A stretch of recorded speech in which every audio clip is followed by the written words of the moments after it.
मैं doctor Sitaram Meena, associate professor geography. आज का टॉपिक है भारत की मिट्टियाँ।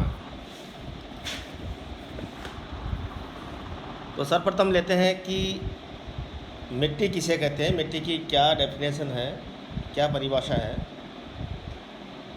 मिट्टी भूपृष्ठ पर मिलने वाले असंगठित पदार्थों की वह ऊपरी परत है जो चट्टानों के विखंडन और वनस्पति के संयोग से बनती है।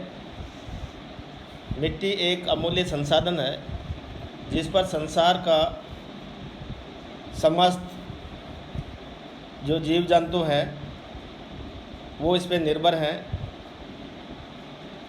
भारत के संदर्भ में इसकी चर्चा करें कि भारत में मिट्टी का बहुत महत्वपूर्ण उपयोग है, क्योंकि यहाँ के लोगों का जो मुख्य व्यवसाय है वो कृषि है।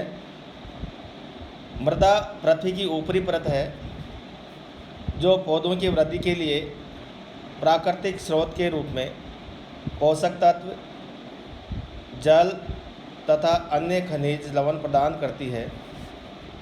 पृथ्वी की यह ऊपरी परत खनिज कणों तथा जीवांश का एक मिश्रण है जो लाखों वर्षों से निर्मित हुई है। अर्थात इसका निर्माण है जो कई लाखों वर्ष लगे इसके निर्माण होने में। इसमें कई प्रकार के खनिज पदार्थ और जीवांशों का मिश्रण है। मिट्टी में कई परतें होती हैं। सबसे ऊपरी परत में छोटी मिट्टी के कण, सड़े गले हुए पेड़ पौधों एवं जीवों के अवशेष होते हैं। ये परत फसलों की पैदावार के लिए बहुत उपयोगी एवं महत्वपूर्ण होती है। मृदा में कुछ ऐसे पदार्थ हैं जिनके संगठन से इसका निर्माण हुआ है, जैसे ह्यूमस अथवा कार्बनिक पदार्थ। इन पदार्थ का मिट्टी निर्माण में 5 से 10% योगदान है। दूसरा है खनिज पदार्थ जो 40 से 45%, मृदा जल 25%, मृदा वायु 25%। तो ये मृदा जी तथा मृदा की अभिक्रिया होती है।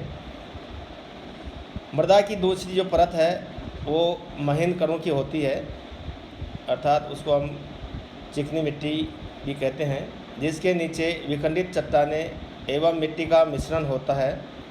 इसके नीचे अखंडित सख्त चट्टानें भी होती हैं। ये कुछ सेंटीमीटर से लेकर कई मीटर तक होती हैं। थर्ड है पौधों की वृद्धि सामान्यतः 6 से 7 pH मान वाले मृदा में होती है। अगर इससे ज़्यादा मान होता है, pH मान ज़्यादा होता है, तो उसमें पौधों की वृद्धि रुक जाती है। इसी pH मान के मध्य पौधे अपनी सारी क्रियाएं करते हैं। अधिक अम्लीय अथवा क्षारीय मृदा पौधों के लिए हानिकारक होती है।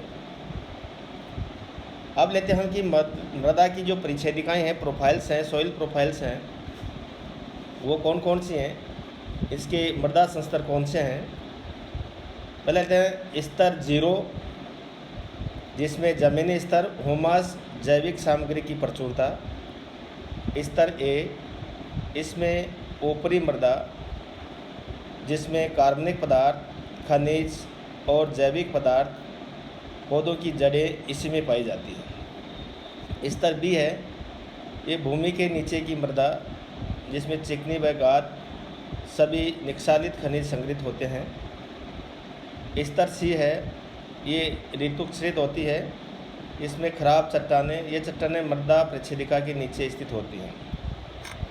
तो इस प्रकार ये इसका जो मृदा की जो प्रोफाइल्स हैं या इसके जो मृदा संस्तर हैं ये होते हैं। अगला है मृदा का वर्गीकरण, क्लासिफिकेशन ऑफ सॉइल्स। भारत के संदर्भ में हम चर्चा कर रहे हैं। भारत एक विशाल देश है जहाँ विभिन्न प्रकार की मिट्टियाँ पाई जाती हैं, क्योंकि जो भारत का जो फिजिकल फीचर है वो भिन्न भिन्न प्रकार का है। कहीं ऊंची ऊंची पर्वत श्रेणियाँ हैं, कहीं मैदानी क्षेत्र हैं, कहीं पठारी प्रदेश है, कहीं तटवर्ती मैदान है, कहीं मरुस्थलीय प्रदेश हैं। इसी को मद्देनज़र रखते हुए भारत में मृदा का वर्गीकरण किया गया है। यहाँ विभिन्न प्रकार की मिट्टियाँ पाई जाती हैं। यहाँ की मिट्टी के क्षेत्रीय वितरण में असमानता का मुख्य कारण है वनस्पति, उच्चावाच, तापमान, वर्षा तथा आर्द्रता। इस प्रकार के जो ये जलवायविक तत्व हैं, ये इसमें एक भिन्नता का मुख्य कारण है। मिट्टी में पौधे और जो जंतु निरंतर सक्रिय रहते हैं, जिससे मिट्टी में परिवर्तन होता रहता है। इसलिए मिट्टी को गतिशील कार्बनिक एवं खनिज पदार्थों का एक प्राकृतिक समुच्चय कहा गया है। मानवीय क्रियाएं भी मृदा को प्रभावित करती हैं, अर्थात मानव स्वयं भी मृदा को प्रभावित करता है।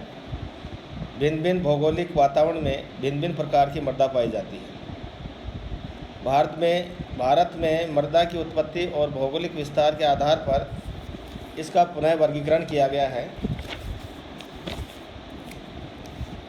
एक तो है, इसमें पहला है उत्पत्ति के आधार पर और दूसरा है भौगोलिक विस्तार के आधार पर।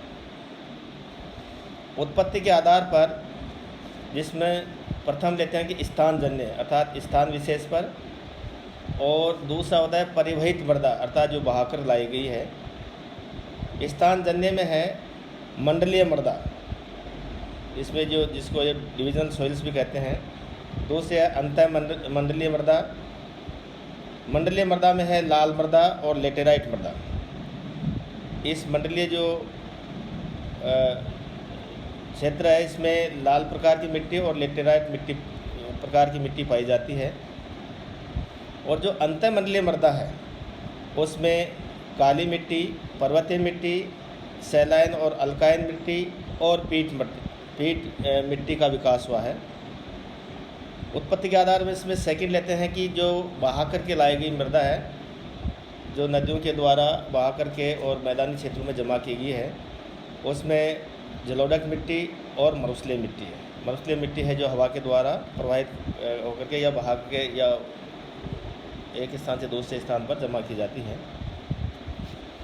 दूसरा है भौगोलिक विस्तार के आधार पर इसका जो वर्गीकरण किया गया था 1956 में ICAR द्वारा किया था, भारतीय कृषि अनुसंधान परिषद द्वारा किया गया था। इसमें हम दो समूह लेते हैं, एक वृद्ध समूह है और दूसरा है लघु समूह। वृद्ध समूह में है जलोढ़ मिट्टी, लाल पीली मिट्टी, काली या रेगन मिट्टी और चौथा है लेटेराइट मिट्टी। और जो लघु समूह वाली मिट्टियां हैं, उसमें है पर्वतीय मिट्टी, शुष्क अथवा मरुस्थलीय मिट्टी, लवणीय मिट्टी और चौथा है पीट एवं जैव मिट्टी। तो सबसे पहले लेते हैं हम जलोढ़ मिट्टी या जलोढ़ मृदा। ये मृदा मूलतः हिमालय से निकलने वाली जो नदियां हैं, उनके द्वारा जो बहाकर लाया गया अवसाद हैं, उनके निक्षेप से इस प्रकार की मिट्टी का निर्माण हुआ है। इसे कांप मिट्टी भी कहते हैं, कच्छारी मिट्टी भी कहते हैं।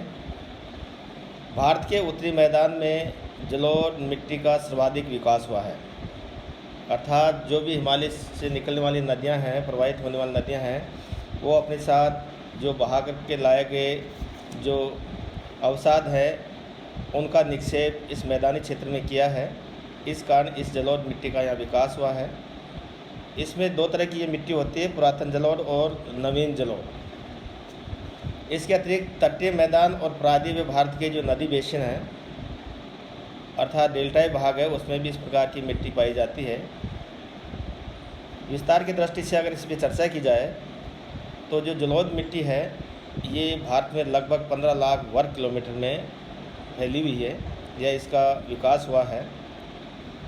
भारत में सबसे अधिक भूभाग पर जलोढ़ मिट्टी पाई जाती है। इस मिट्टी में खनिजों की विविधता सर्वाधिक होती है, जिसमें पोटास पर्याप्त होने की मात्रा, जबकि इसमें फास्फोरस और नाइट्रोजन और ह्यूमस की कमी होती है। इस मिट्टी में जल धारण करने की या जल ग्रहण करने की क्षमता है वो कम होती है। कारण इसका यह है कि इसमें भारी मात्रा में रवे होते हैं, जबकि चिकनी जलोढ़ मिट्टी में जल धारण करने की क्षमता अधिक होती है। जलोढ़ मृदा के अधिकांश क्षेत्र का जो संबंध है भारत के संदर्भ में चर्चा कर रहे हैं। ये अर्धशुष्क जलवायु प्रदेश होने के कारण ही इनके ऊपरी परतों में क्षारीय तत्वों की अधिकता रहती है। इसका रंग हल्के धूसर अर्थात राख जैसा होता है। निक्षेपण की गहराई, गठन और निर्माण में लगने वाली जो समावधि है ये उस पर निर्भर करता है। सतलज यमुना का जो मैदान है, पंजाब हरियाणा का मैदान है, ऊपरी गंगा का जो मैदान है, इसमें प्राचीन जो जलोढ़ मिट्टी है जिसको हम स्थानीय भाषा में या जो भी है उसमें है बांगर के नाम से जाना जाता है। मध्य एवं निम्न मैदानी क्षेत्रों में बाढ़ के कारण मृदा का नवीनीकरण हुआ है, जिसे नवीन जलोढ़ मिट्टी या खादर के नाम से